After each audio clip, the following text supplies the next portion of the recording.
people do. Hi, it's our friend from Texas. How's it Hello, going? how are you?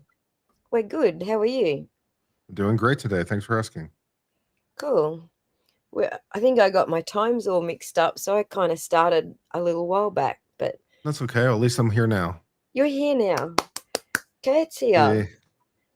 Kurt's here from Texas. We were just discussing the time zones and how big a head fuck it is to get the time zones right. Yeah, So, that's a problem. Well, it's 8:30 p.m. here on the 13th. So, okay, there you go. So, what's happened at your end? not much. It's been a lazy Sunday. Oh, I finally got the watch I ordered over a month ago. So, I finally got that. So, I'm pretty excited about that. Oh, flash it in front of the screen so we know. Oh, what is it? It is a Zin. It is a German watch. The model is the U1. U1 German watch. Yes. Flash, man. Very exciting. How much did that set you back? $1,500 used. Ouch. It's Ouch. actually a pretty good deal on it, to be honest. It's $2,900 new. So $1,500 used is actually a pretty decent price. Right. Let me just do a quick conversion. Because it changes so often. That is $2,284 in Australian. Ouch. It's expensive. Well, I'm glad you got your watch when you paid those sort of dollars for it. It'd be like a bit of a bummer if it got lost in the mail or something. Yeah. Yeah, I'm loving it. I love the style of it. It's very cool. It's made out of the same steel that they make German submarines out of. They go to the same manufacturer that makes the steel for the German submarines, and so they get the same steel. So, like, yeah, it's probably pretty water resistant. You know. Wow. Yeah. German submarines. It's rated for 1,000 meters of water resistance. Wow. Yeah. All right. So if you need to dive 3,000 feet, it's got you covered. All right. Everyone wants a camera on today, and I feel I should be polite and put the camera on today. So, God, we have so many questions for the lawyers, but Oh the dear. first, the first thing I wanted to do was thank you for the entertainment throughout the trial, because we all would have tore our hair out if we didn't have you guys helping us understand what was going on, and the humor, the mashups that we were doing were helping us cope basically. So part of the reason for having you guys come on is to thank you all, because we did nick a bit of content along the ways, and but we appreciate the content that we did nick, and it did help prevent us from tearing our hair out through the trial. Well, I appreciate that. I hope people learned things of legal value from my streaming and learned a little bit more about the law and what it is and For how it sure. works, at least in the U.S.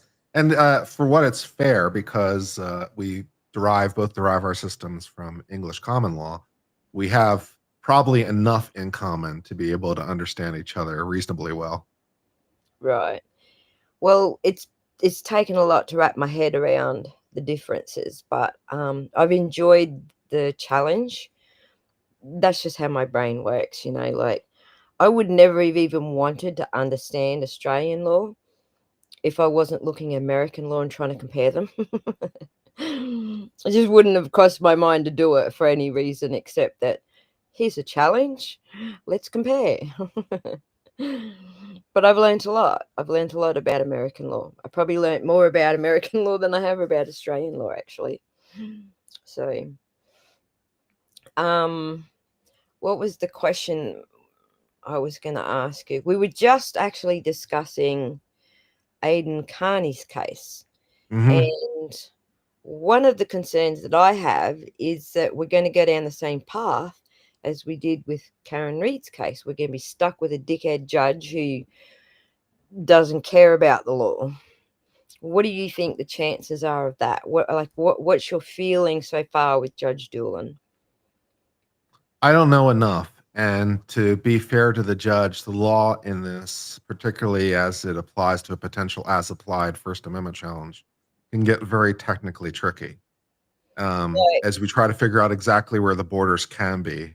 And so, like, I think the statute is valid on its face. So because you to do a facial challenge to say the law is invalid, you basically have to show that it has no valid applications, or basically substantially no valid applications. I'm like, well, that's not true. This law obviously has valid applications. And so then your next step in the analysis is an as applied challenge on a First Amendment basis. Like, is it unconstitutional as applied to him? Which is obviously very fact specific. To some degree, I don't know that we necessarily know the answer to the question based on what's presently available, mhm. because at this time we have a vague outline of exactly what's happening, but we don't know, assuming that he is guilty of the crime as written, we don't know whether or not he is or is not protected by the First Amendment necessarily in the first instance. And that can get very, very tricky down the line. So Well, see, this I'm could not be even an looking interesting at it thing that that goes way. on for a while. I'm not even looking at it that way. Like we've got two things that have just come up. Hmm. Last week I think it was, or the week before, when he was in court, the Cosgroves sat there and told the judge, "We've handed over 5,000 pages of evidence of Hmm. sorry discovery. Hmm. Now they've opened that discovery and 4,000 pages of it's blank." Apparently.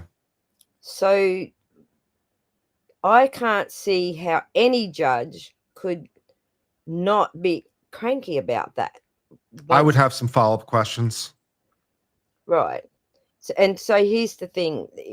To me, it's a litmus test. If Judge Doolin just completely ignores the fact that they did that, then we're in Bev territory. Here's another one that we were just talking about. Aidan Carney has proof that the wiretapping charge was Yeah, for recording the abuse his girlfriend was hurling at him to try and get his bond revoked and chucked in jail. sure. He recorded that. The first 10 seconds of that recording is Aiden saying, "I'm still recording this," and she's saying, "I know, I know." But they removed that exculpatory evidence from the recording and put in front of the grand jury other parts of the recording, but they removed the exculpatory part. If Hmm. Judge Doolin doesn't point some fingers at what the hell is going on there, then I feel like that's another litmus test. If he doesn't, then we're still in Judge Bev territory, aren't we? Yeah, quite possibly. I would think so. Mm. Like those are two obvious things that we can use as a litmus test to see where we're going with Judge Doolin. Do you think? Quite possibly. I think that's a reasonable approach.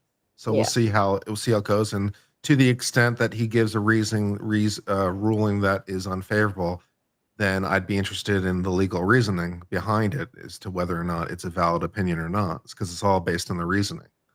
And right, so if there's a reason that it makes sense, then I'm willing to hear that reason. Like Judge Bev made decisions. I'm like, yeah, that sounds right. To some of them, I didn't think she was wrong every single time. And so I want to know what the judge's legal reasoning is and why he thought certain things. right.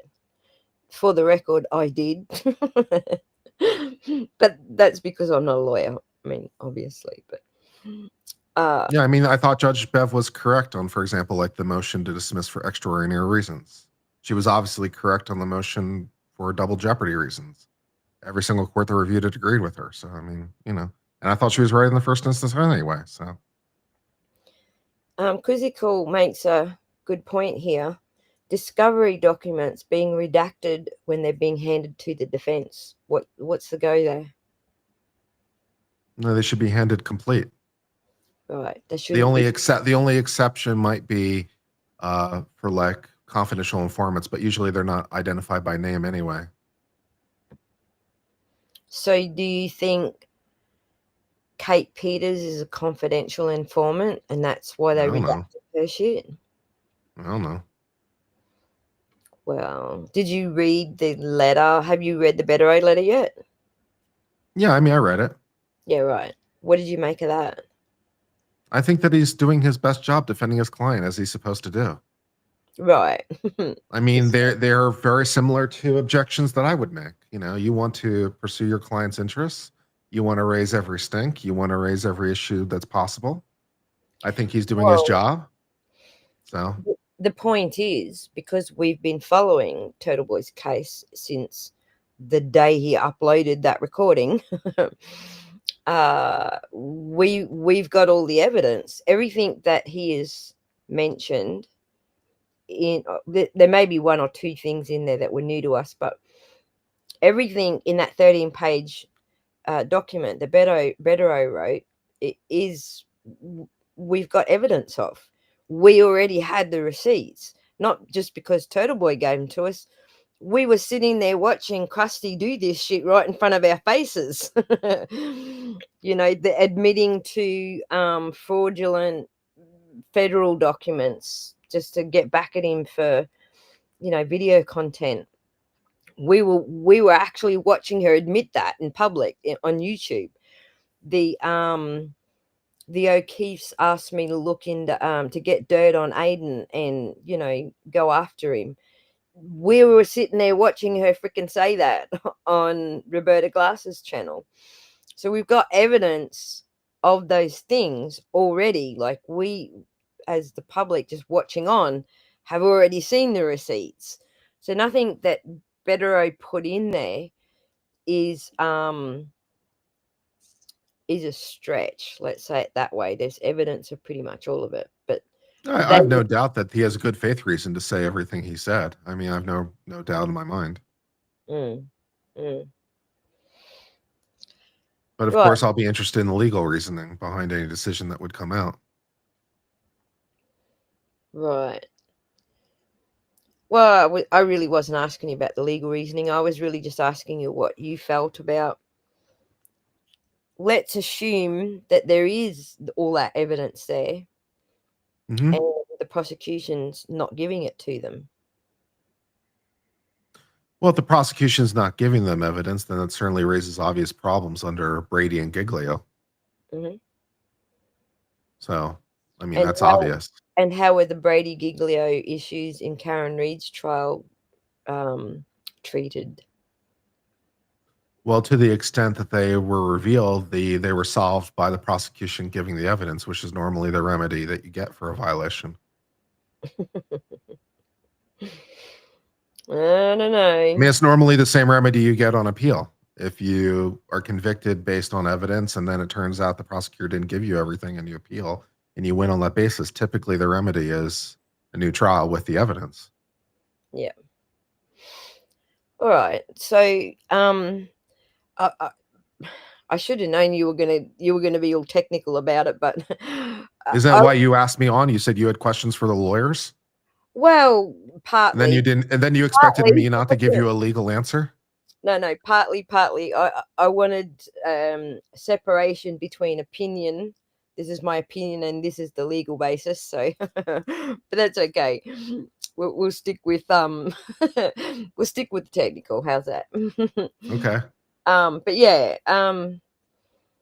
So yeah, I'm just concerned that we're going to end up, in the same trap that we were with Karen Reid. The judges not allowing, relevant evidence to be admitted, and uh, I think we can get early signals for that by looking at the way Judge Doolan deals with these things that are coming up.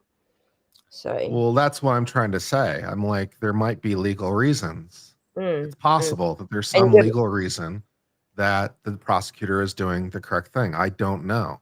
And so it's like what I say. It's like I need to understand the legal reasoning from the judge. If he's going to agree with either side, I want to understand the solidity of his legal reasoning so mhm. I can try to mark how good he is as a judge. So if the judge denies Aiden Carney's motion, I'd want to know why, to know whether or not his decision was correct under relevant Massachusetts law.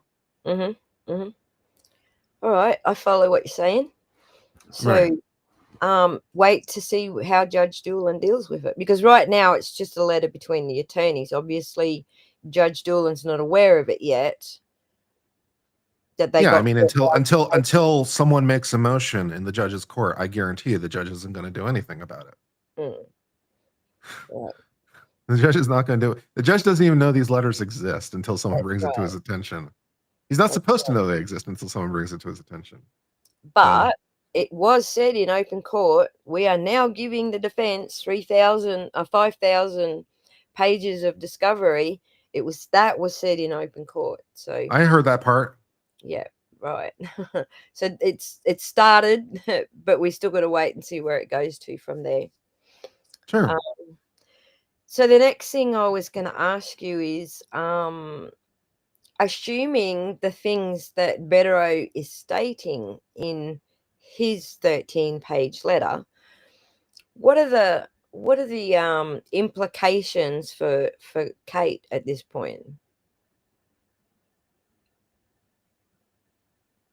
Could you clarify Uh, your question a little bit more? well, she's basically just going to sit there and act like she's above the law, right? And nobody can do a damn thing because Aiden is currently under those charges. Right. But so she's just sitting there laughing at everybody. But at the point where all those charges get dropped, assuming that's Uh, what happens, or uh-huh. whatever, and Aiden is no longer on trial anymore, what are Uh-huh. the implications for her? I don't know if are any implications. Statements to police are protected What about statements legally. what about removing the exculpatory part of his recording and giving that to the police to use to indict him with a grand jury? What about that? That's called evidence tampering, isn't it? Could be, sure. Yeah.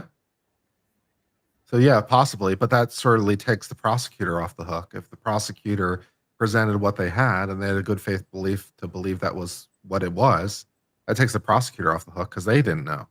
How about wire fraud? If she transmitted the edited audio, knowing it would be used to obtain charges.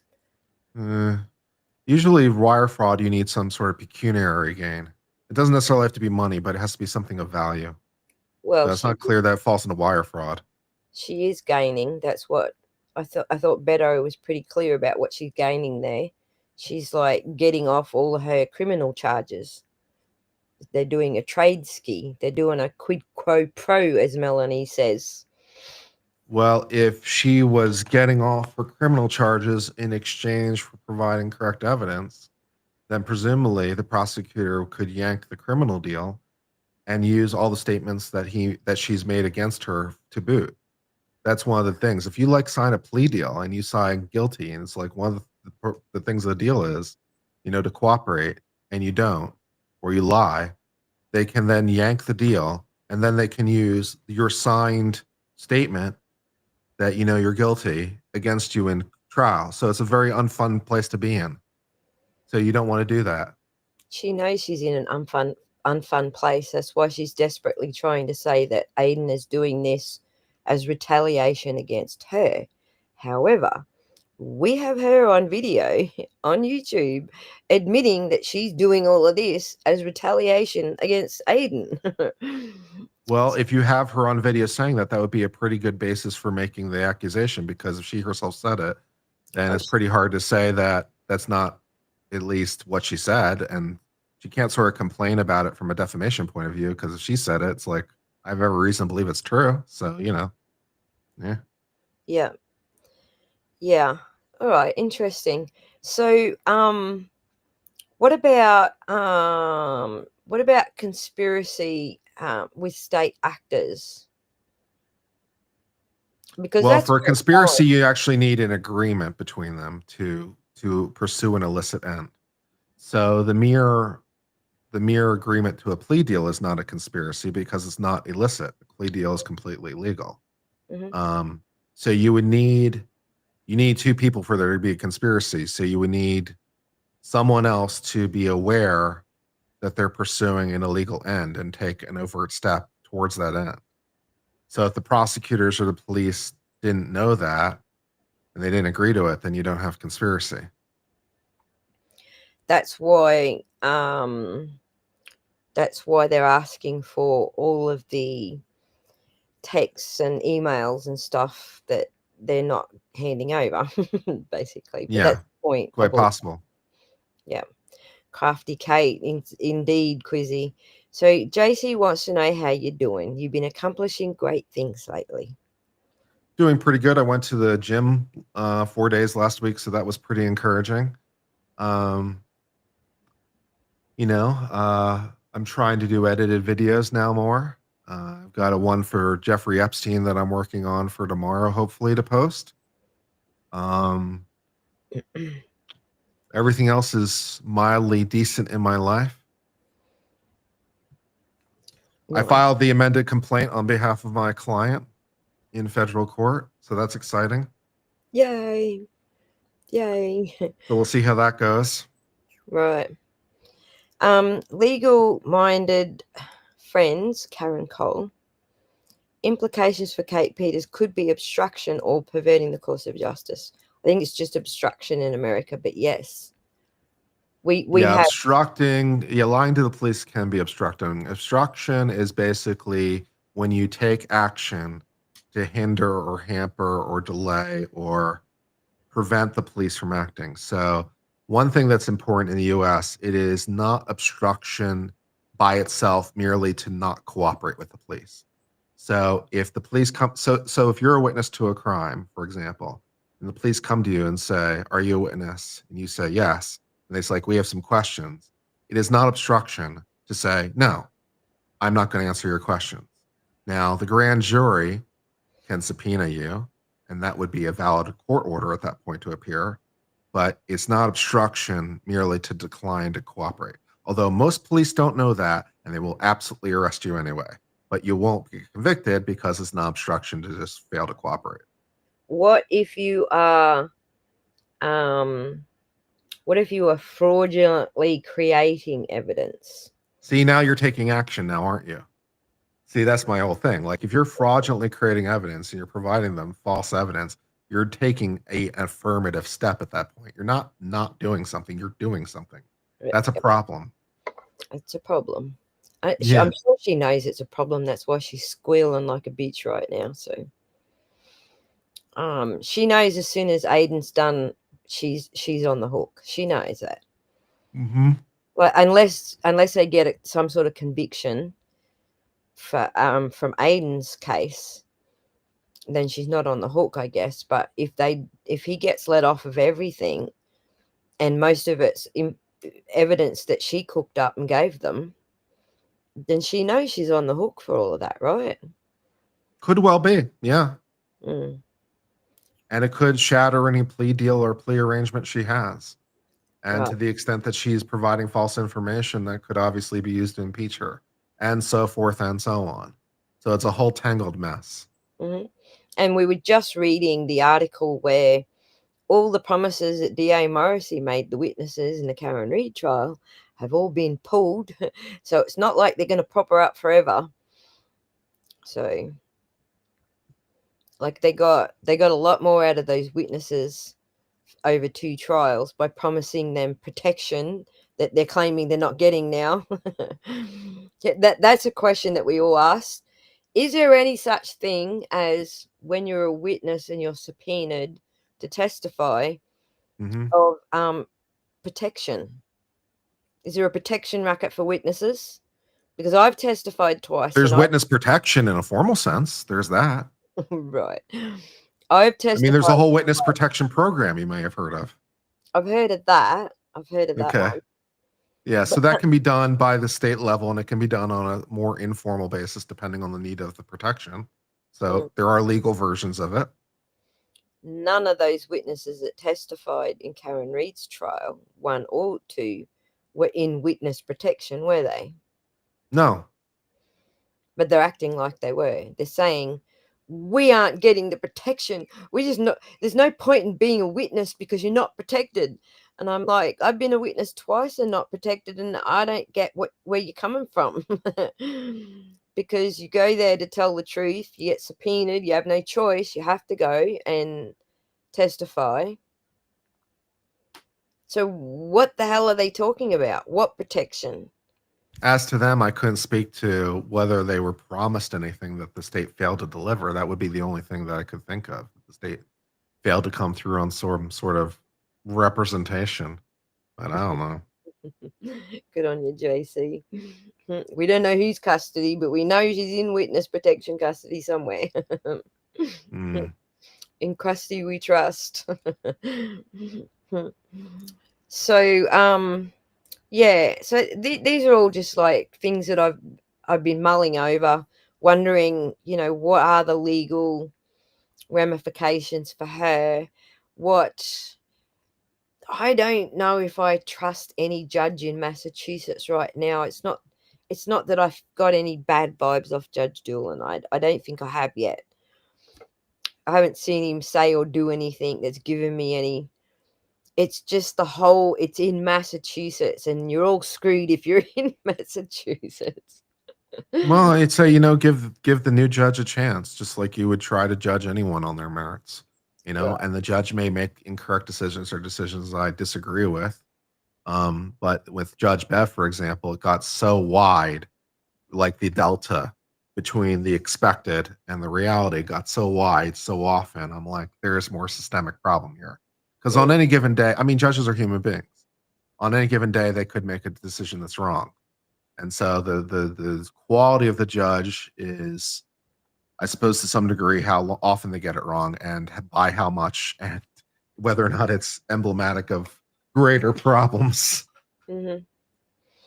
I think for me with Judge Bev, it was the obvious bias. That's when you're after Yeah. a neutral arbiter. I didn't feel she was a neutral arbiter. So, No, that became apparent at some point. mm, Yeah. right. I do feel at this point, from what we've seen of Doolan so far, I do feel that he's shaping up to be a neutral arbiter. There you go. See though, we'll see. He seems okay for now. Exactly, Quizzy. Someone is asking about your shorts. Are you going to be doing more shorts? I like your shorts. Hang on, let me find it. I've never really been great at creating shorts. When we did the first Karen Reed trial, there was some good ones that we did. But I find creating shorts somewhat difficult, but we do what I can find. Mm, mm. I'm still trying to get my scripts correct so that, they'll go viral and stuff. It's not easy. I don't think I would have been where I wouldn't have arrived here where I'm at now without all the shout outs from all you wonderful people who shouted us out and had me on your channels as guests. So I appreciate the little help along that you guys have all given me. Um, Hmm. Melanie and Will shouting me out every other week was bloody awesome. So that was kind of where I did most of my growing in that period. So but it was Jen the Couch Fairy that was asking about your shorts channel, so she wants to see more shorts. We like shorts. Okay, let me have a look at what other notes we have here. What else did you want to talk about? Anything interesting that you've been looking at? Well, the Supreme Court stuff, of course, is always interesting. There's a lot of interesting stuff going on there with, dueling orders and lower judges fighting the Supreme Court and stuff has been interesting. Um, Is that the Justice police? Jackson on a raft alone recently in an 8-1, and like the other judges are basically apparently tired for shit. It's like that was pretty interesting. Um, Brian Koberger, obviously, with his recent plea, kind of annoyed me because we didn't get the story as part of the plea, which really annoyed me. There's Courtney Clenny coming up, and then of course in January, I believe, is Carmelo, the 17-year-old who stabbed a teammate in Texas, charging him with first-degree murder. Probably not going to end super well for him, I would imagine. But I'm looking forward to that trial. And then I'm just trying to do stories as often as I can, like the one dealing with Epstein, and trying to make that work and work on my delivery and stuff. So all that exciting stuff. Some of the Supreme Court stuff that gets into the political stuff, I can't follow it. I mean, I try really hard, but I can't follow it. That's But okay. I'm an expert. Right, your channel's probably the only one that I can watch because you explain it to a point where it's understandable. But with the political stuff is so hard because I'm not in your political environment. So I don't understand the nuances, if that makes sense, that go with the political environment. So We're doing okay over here. Other countries may disagree, but we're doing fine. yeah, Montana, this is my issue as well. We're on the fourth judge who has laundered information from unconstitutionally seized phones. So when we say laundering information, this is kind of a little thing that I have coined. Hmm. So when they took Aidan Carney's phones, they didn't have a taint team go through his phones to separate his legal stuff from, what's part of the case. Hmm. They actually took it straight to a grand jury to try to indict him and Karen Reid on conspiracy charges. And then they wanted all this other stuff, the witness intimidation and stuff, that all came afterwards. So they want to keep all the phone stuff. Now they're going to put a taint team on the phone stuff. Sure. Now it's laundered, right? It was tainted. Now they're laundering it to make it look like it's not tainted. That was my little coining of a term. So we've got laundering evidence and we've got laundering witnesses as well. Yeah, I don't know. I don't know that I agree. They usually only do a team in the first instance if they have a pretty solid belief that it will contain privileged information in the first place. So if you seized a lawyer's phone, for example, they'd probably do a taint team in the first instance because they would expect there to be a lot of lawyer-client communication on there. But for a normal person, they're not going to do a taint team in the first instance because there's no particular reason to believe that there would be legal or privileged information on that person's phone Except he told because them. it's just a random guy. Except that Well, he told people say all kinds of shit. There's no reason to credit it. they'd already charged him with a bunch of other shit before they took his phone. Okay. All right. So obviously he had legal stuff on his No, phones that's not obvious at all. Why would it be obvious that because he's been charged with other things, there's legal information on his phone? Why would that be obvious? because he told them. Yeah, but why would you believe him? Police, they say all kinds of shit. Suspects say all kinds of things. Suspects say all kinds of lies. They say anything to try to get out stuff. Why would you believe the suspect in the first instance? I would have thought if the person says to the judge, "Hey, I've got legal shit on there," the judge goes, "Okay, well, we'll check." That's what the Well, tank they team said it does. to the judge. They did the search before. Did they do the search before or after they made the issue to the judge? I don't know the details because a lot of Aiden's court hearings aren't being televised. So I Okay. don't I I don't know. mean, I would expect because the only way that they would know that there was a problem would be presumably after the search. So I would suspect that they dumped the phone responsive to a search warrant. And then at some later point, they informed the judge. And that's when the prosecutor decided to assign a team to try to filter out that information. But Mm, that's completely proper procedurally because there was no reason to assume that there'd be any information on the phone because there's no reason to credit a suspect because they'll say any kind of shit. And there's no reason to believe that there'd be legal information on his phone in particular. And so once they discover that, then they would assign a tank team to help filter it out so that, you know, it wouldn't be used at trial. mm. But that's proper procedurally. I wouldn't call that laundering. All right, that's good. You've straightened out a couple of things. Like when you're researching and you don't have that experience as a lawyer like you do, you can tend to take things far too literally. And it sounds like maybe I've taken that one far too literally. That it has to have a taint team if you say I've got privileged information on this. So I get where you're coming from, though. This is a really good question from Southern Mum on a different topic, though. What is the process for getting someone added to the Brady list? And would it be up to the commission to put Diva on the list? And how does that work? And what is the Brady list and who maintains it? And does the public have access to it? Should I slow down? So typically, no, the public doesn't have access to it. As to how it's maintained and by whom, that's going to be different on a state to state level because different states deal with it differently. Usually, it's maintained by the local police department, although sometimes there's a statewide database. And what it is a listing of cops that have essentially been found to be not credible for any combination of reasons, that there is some problem with them.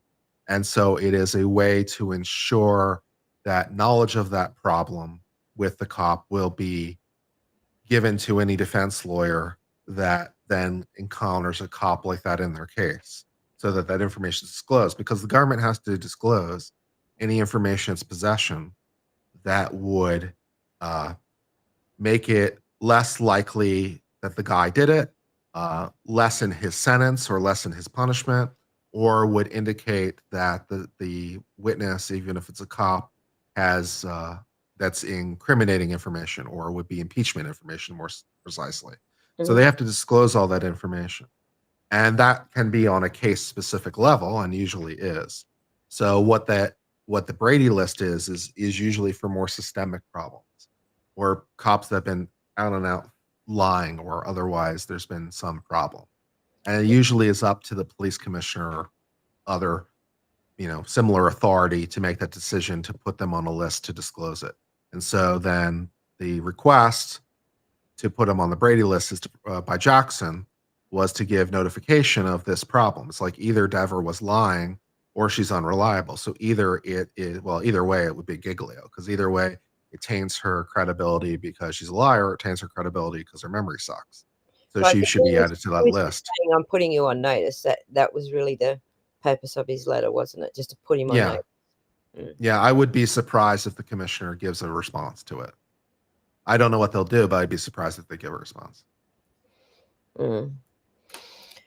So, he would just pass it on to the department that does that, or is that what you're saying? I would say that even if he takes some action responsive to that, whatever that would be, I don't think he would necessarily inform Jackson of that because he's not required to. If he's Yeah. required to put him on the list, he's required to put him on the list. I don't necessarily need to tell Jackson about it because, well, Jackson isn't a lawyer in a case involving Dever anymore, at least not a criminal case. So there's no reason I have to tell him that he's on the list because he's not obligated to know anymore. Right. Sorry, I'm just looking at the next question. I'm trying to group the questions so that we're not changing topics too quickly. Sure, take your um, time. yeah. Um, um, um, um. All right. All right. That looks like we're sort of there. So, yes, Scott, she destroyed her career. All right. What's your feelings about Kelly Dever? Well, I have mixed feelings about the situation because eyewitness testimony has been studied, as you would imagine, and it is reliably the most unreliable evidence in our system. Right. Eyewitness testimony is kind of shit, and people remember things that never happened. Mhm, Human memory kind of sucks. People remember things; they remember them out of order. They forget the details, and so forth and so on. mhm, There was a pretty famous case. I want to say it was in the late 80s or 90s. There was a woman who was sexually assaulted. And as she was being attacked and, forced to perform acts against her will, she wrote about this later. She wrote a book about it. Um, she said how she made a very active effort to like memorize this guy's face. Like she wrote about how he's like, I wanted to make sure that I remembered the details of his face, remembered about him, so mhm. that I'd be able to identify this person. I took a real active effort, to remember this guy's details. And she picked the wrong person. And like 20 years later, he was exonerated, based on DNA evidence or what, or like 20 years later. But she, got up in court and said, no, this is totally the guy. I took the effort to memorize his face. I'm 100% sure it's the guy. It wasn't the guy. Well, So I keep that story in mind just as an exemplar about how people can screw up the details, even if they're trying to remember the details. Mhm. I've had first-hand experience with that. Um, I was asked to identify the person who pulled in our driveway and beat my landlord up, and I didn't know, I'd never seen him before. I just, that moment when he came out of the shed and hopped in his car, he stood in front of his headlights for a moment, and I was like showing photos of him from years prior. So it was really, really hard for me to pick. I wasn't entirely sure I'd picked the right person.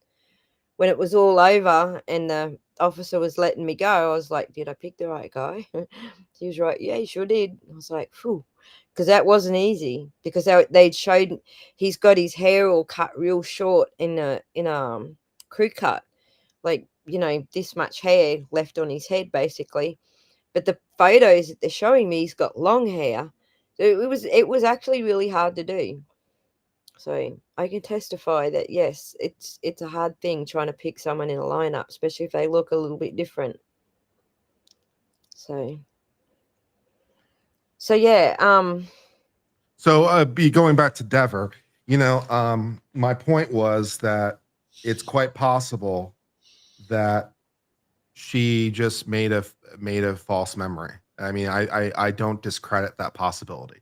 Now, that doesn't necessarily say great things about her ability to remember things, which goes to her ability as a cop, but you know, it could be true that she forced a false memory, even a fairly detailed false memory, because those can kind of happen.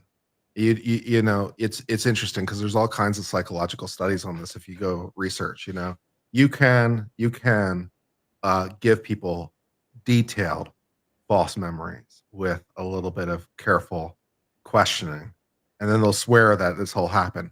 I'll give another example too, like that just kind of proves the point. There's like a famous story. I don't know if it's happened more than once, but a story about like a law professor teaching in front of a class, on evidence or something, and he hired a guy or had a former student or something, come in. So this is all pre-planned, right? So yeah, this guy, bursts through the door, and gets right in the middle of class, gets into this real strong verbal fight, all the rest of it, and like, might shove the professor and like, you know, takes his briefcase and runs out the door. The professor says, "Okay, everyone, write down what you observed." It doesn't go well. right. It doesn't go well. I think my issue with Diva is I did a show on it a couple of days ago, just sort of fleshing it out in my head to try and identify what the issue is. But I think my issue with her is that whether it was a false memory or not, she gives her testimony as to what she recalls, and then someone else comes along and convinces her to recant. That's my issue with Deva's testimony. She said it's not her own memory that she's correcting. It's someone else came along and said that time stamp can't be true. They've changed her testimony essentially by saying, well, didn't you knock off at blah blah, so that can't be true. So Fair enough. I mean, if that's accurate, if she consulted a time record and realized it can't be true, then that would be a reasonable basis to doubt her own memory. but if you're going by Proctor's doctored timestamps on the Sallyport video, because we know they're all an hour out, then she could have been there. Do you know what I mean? But at the same time, she said general counsel advised me that it couldn't have been true. That's what she said on the stand. And so someone else has actually told her that her memory can't be correct. She hasn't done it herself. Do you get what I'm saying? I That's understand. my issue with it. It's witness tampering. It's witness tampering. I don't know if it's witness tampering or not, because to be honest, if I was representing a client and I was going through their testimony and they told me something that was inconsistent with something else, I'd probably point it out, because I'm like, that can't possibly be correct because of this other thing. you know, because my job is to help prep my client. And I'm like, what you're saying doesn't make sense. So you're going to be asked this question, about it. So Oh my god, beef wouldn't Keith, wouldn't that be awesome? I hope someone does leak it. I actually discovered that there's a lot of weird shit going on with their footage. I can't talk about it, but there's a lot of weird shit going on with their footage. When the civil trial wraps up, I'll probably do a video on what I found in their footage. But I was actually given some original footage that they actually were given in discovery, and found some weird shit in there. So I will go into more detail on that when they're finished with the civil case, because if it comes up in the civil case and it's useful to them, I don't want to give anyone the heads up on the other side of this. So but yeah, but the there's a lot. wonderful thing about Dever is like I'm basing my opinion on the exact same thing that you are, which is her testimony. So it's out there for everyone to judge for themselves. Was she lying? Did she forget? Was she pressured? Was she not? So I don't necessarily have uh, any more insight except my knowledge about how shit eyewitness testimony can be. So the extent I have anything to offer, it's based on that. mm, So otherwise, it's available for you to make up your own opinion.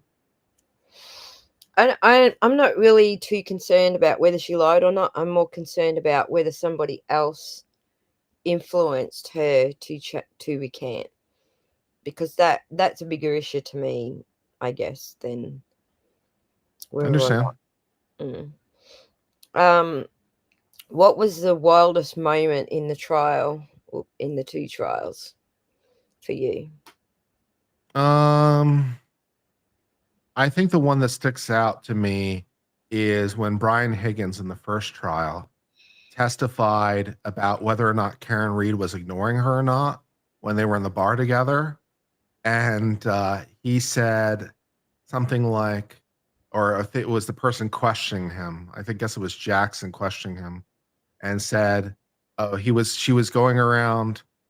She was going around and talking to everyone, because no, because Brian Higgins said that Karen Reed was working the room.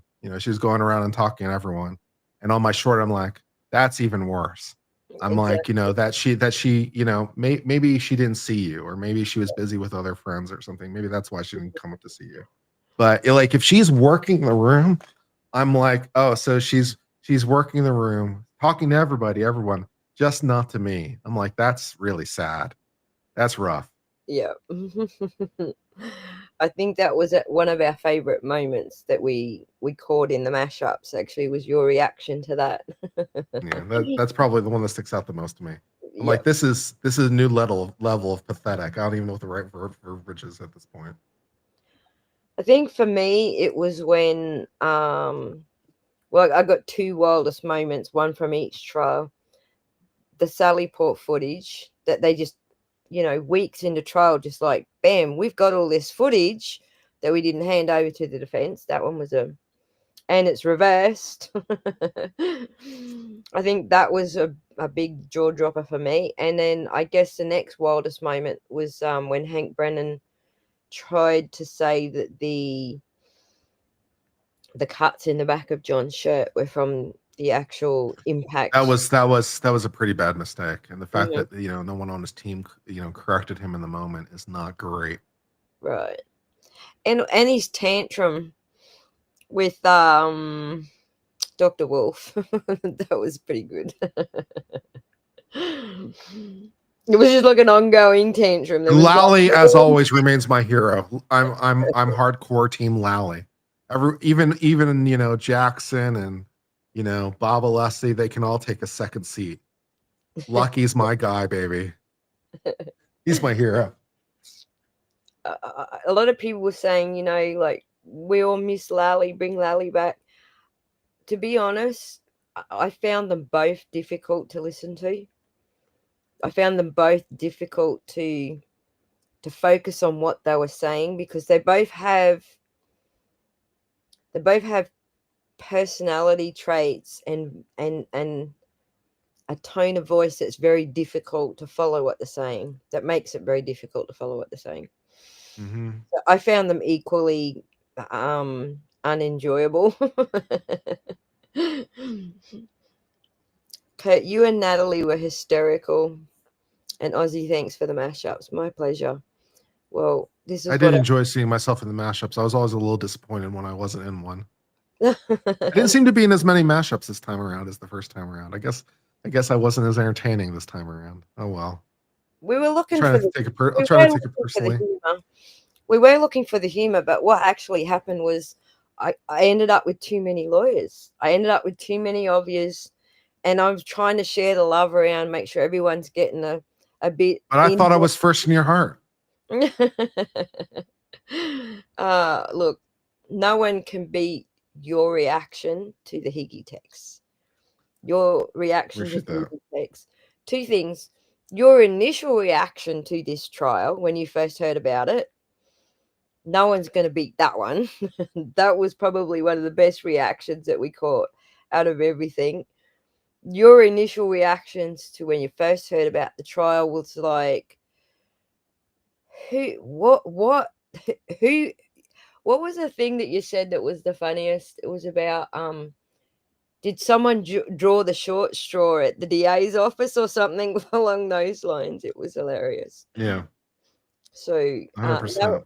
no one will beat those two your initial reactions to what the trial was all about, and then Higgy's takes.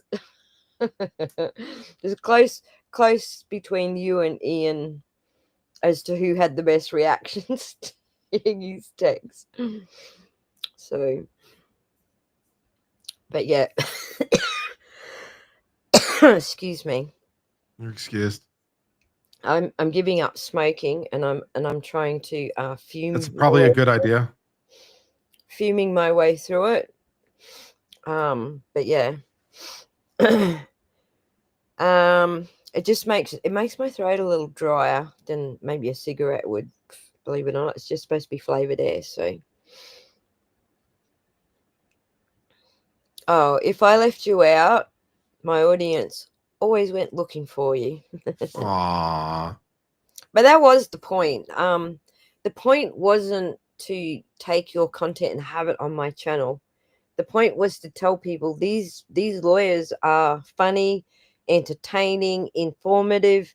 Go check their channels out. So I was always very careful about how much of your content was in a mashup, so that it was enough to get people interested to go and look at your channel and watch the full footage, basically.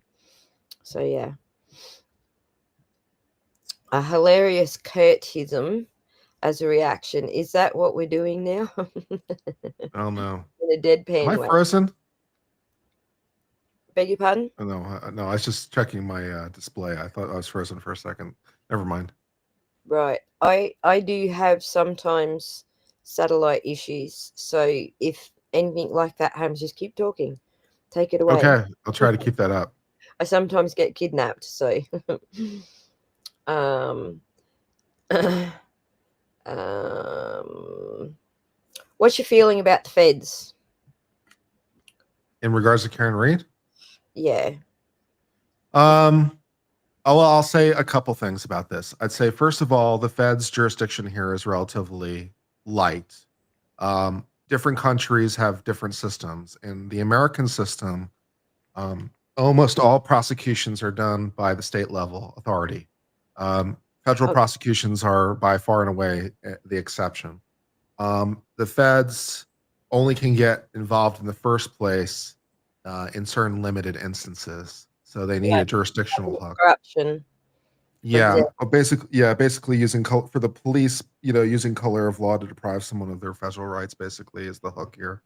Um, the feds also, as a general rule, don't like to bring charges if they are doubtful. They like to have you like 8 different ways because the feds have a 99.2% success rate once you factor in plea deals. And the reason that they're so high is because they don't tend to F around. Um, so they don't like to bring things unless they're going to absolutely nail you to the wall. So they tend to be very reserved as a general policy, as opposed to state level authorities, which tend not to be as reserved as the feds.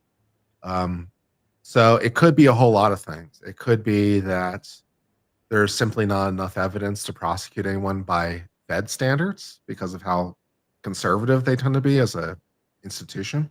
Mhm. Uh, it could be um, one of the more likely explanations is the change in administration, because of course, remember since January, we have a new administration now, which means a different U.S. attorney. Mhm. Because of course you have the attorney general, but every one of the 94 districts has a U.S. attorney that leads that district, and they're all political appointees too. And so the change of administration means a change in political priorities. So it could be that they are not pursuing this because they have different political priorities and simply ranks lower compared to other political priorities, because it's like you got to make choices about what you're going to do. And so that could be a very reasonable explanation, to be quite honest. Um, so those are my thoughts. Yeah, that's kind of where I was leaning as well. Like, clearly Morrissey's office had caught their attention for some reason. Clearly, it's to do with, public corruption. It could be denial of somebody's rights, but there's a whole list that falls under that, isn't there? Yeah. Mm. So So, I wouldn't, and I wouldn't expect necessarily the feds to do anything. If I had to anticipate, I would think it's unlikely the feds will pursue this, but they could always surprise me. The feds well, are also very there is good about keeping their cards close to their vest. They're right. they're very good about not telling you what they're doing when they're investigating things. Yeah. Yes, so I don't believe that they told anyone outright, "Oh, yeah, we're not investigating you anymore." I don't believe that any of that happened. But as far as what they were investigating to begin with, obviously Morrissey caught their attention, or the, like, I forget the friggin' name of the unit that the cops are all part of, but which is his investigative unit, SPDU, I think they're called, aren't they? Nice. Either that or the SPDU caught their attention. Someone caught their attention,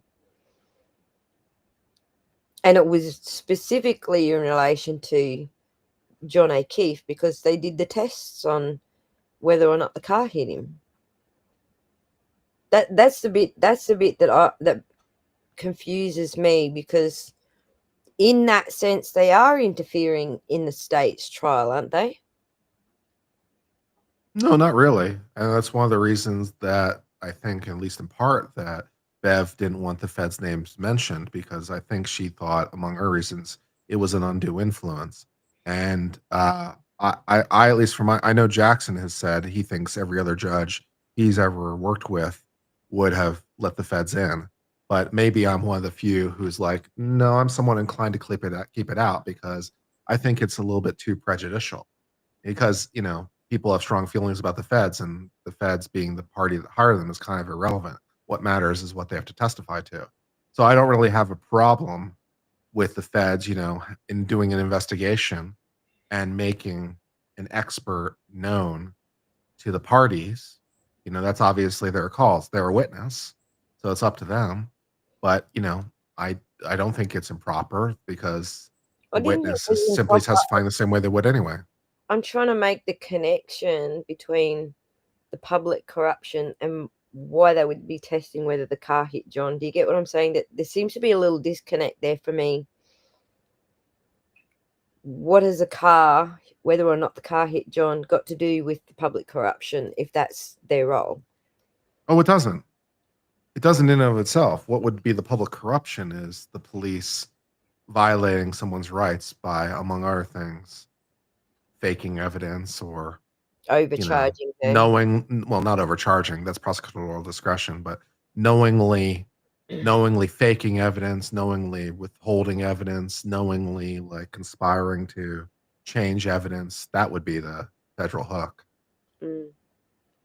And so the feds, as they were investigating that, can obviously investigate what they want as trying to make the determination.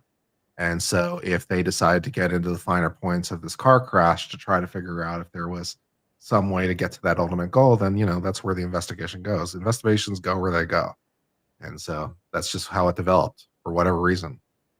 So yeah. No corn pape, not yet. We will, but just not yet. Kurt and I had a chat about that a little earlier. We're holding off on that one. All right. So the feds on the are you familiar with the Sandra Birchmore case? I'm sorry, Sandra Birchmore. Yeah, Not especially. I mean, just the headlines. just the headlines. Fair enough. We kind of think that the SPDU were involved with the Sandra Birchmore case. They held off the arrest of Matthew Farwell until after, like a week after Karen Reid's first trial. Mm-hmm. That's when they pounced him and arrested him.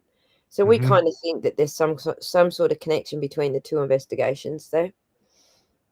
Could be. I mean, a lot of same actors involved, obviously. Same actors, right. But they have done a lot of. This is not their first rodeo of covering shit up, and that's what the Birchmore case sort of alerted the public to, and so that's why people make those connections, I guess. So How's I that don't. vape helping? Is it doing you any good?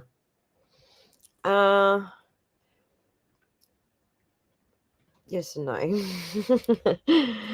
Yeah, it does. It's not a vape. It's just flavored air. It's just mint flavored Oh, air. I see. Fair enough. Because I I apologize. smoke menthol cigarettes. I Um, apologize. that's all right. It's you can call it whatever you like, but a vapes are banned in Australia, so I just have to make that Are clear. they really? That's interesting. Yeah, but They don't let you guys have anything down there, do they? Huh? no, Okay. can't have nice things in Australia. They've just actually knocked off a few more nice things. You can't have internet without identification now. That's the law in South Korea as well, I believe. But you're gonna say North Korea? I don't think there's internet in North Korea, so I think it's moot. Probably, probably. But it is getting to that point, where it's starting to feel like we're living in North Korea. You guys at least have a constitution at the moment that We do protects have one of those. It's us. worked out very good for us. It has. So look after that sucker while you still got it. We're holding on. 250 years proud this year, baby. USA, USA, USA. So there you go. Well, it's been a wonderful what is it, live stream. I don't know why that fell out of my head, but it did. It's been a wonderful live stream catching up with you, Kurt. We really appreciate you coming in. Is there any would you like to just plug your channel so everyone knows where to find you? And Sure, I run the channel Uncivil Law, where we discuss law with a bit of an edge sometimes. Cover a lot of Supreme Court cases, we cover some trials, and we cover a lot of appellate law, because that's what I like the best. And right now, we're trying to do daily edited stories about legally relevant news topics, trying to give that a shot. So make sure to tune in with Uncivil Law. And that is in the chat now for those who want to go over there and subscribe. Please do so. Go and give the man some views and some subs. And once again, thank you for keeping us sane throughout the trial. Right. Hope we can join you with the next trial. What is the next trial? Everyone was going to go with the Coburger, but I don't think Yeah. that's a Probably Carmela Anthony in January, I would imagine. It's probably the next trial. right. So we'll see what you guys cover next. That we're all on the same page, and we might do some more mashups. But I still haven't done pretty much all of Karen Reid trial 2.0 mashups. I'm still catching up with those. I did purposely hold a lot of it off, so that we had some material to watch and enjoy after the trial. So I'm only up to, I think, Jen McCabe's testimony right now. So, so you may well appear in more mashups, Kurt. Yeah. It does help the channels that actually were doing the actual live stream, like watching the trial. Some of the channels were just doing recaps of the trial. They're harder to fit into the mashups, basically. So, but you actually did watch the trial, didn't you? Oh Most of yeah. the Oh yeah. Very often, these trials do get to you after a while, man. Like so many weeks in, it can get pretty brutal after a while. yeah, it was brutal for I'm me. I'm I'm happy to not like jump into a new trial right away. I need a break. Right. I took a month off myself, so this is kind of my first. Has it been a month? I think it's like my first two streams since the trial finished. Because I really need. I neglected everything for 6 weeks, wasn't it? I can't remember how many weeks. Was it? I don't know. It seemed like an eternity. I don't remember. Count. My car stopped working and sprung a leak, and my friggin' garden took over the balcony, and I had stuff going on everywhere. But anyway, I'm on top of it again now. So yeah, please come back and talk with us again, Kurt, very soon. We would much appreciate it. And thank you All for right. answering all our law questions today. No, no problem. Talk to you later. All right, bye. Bye bye.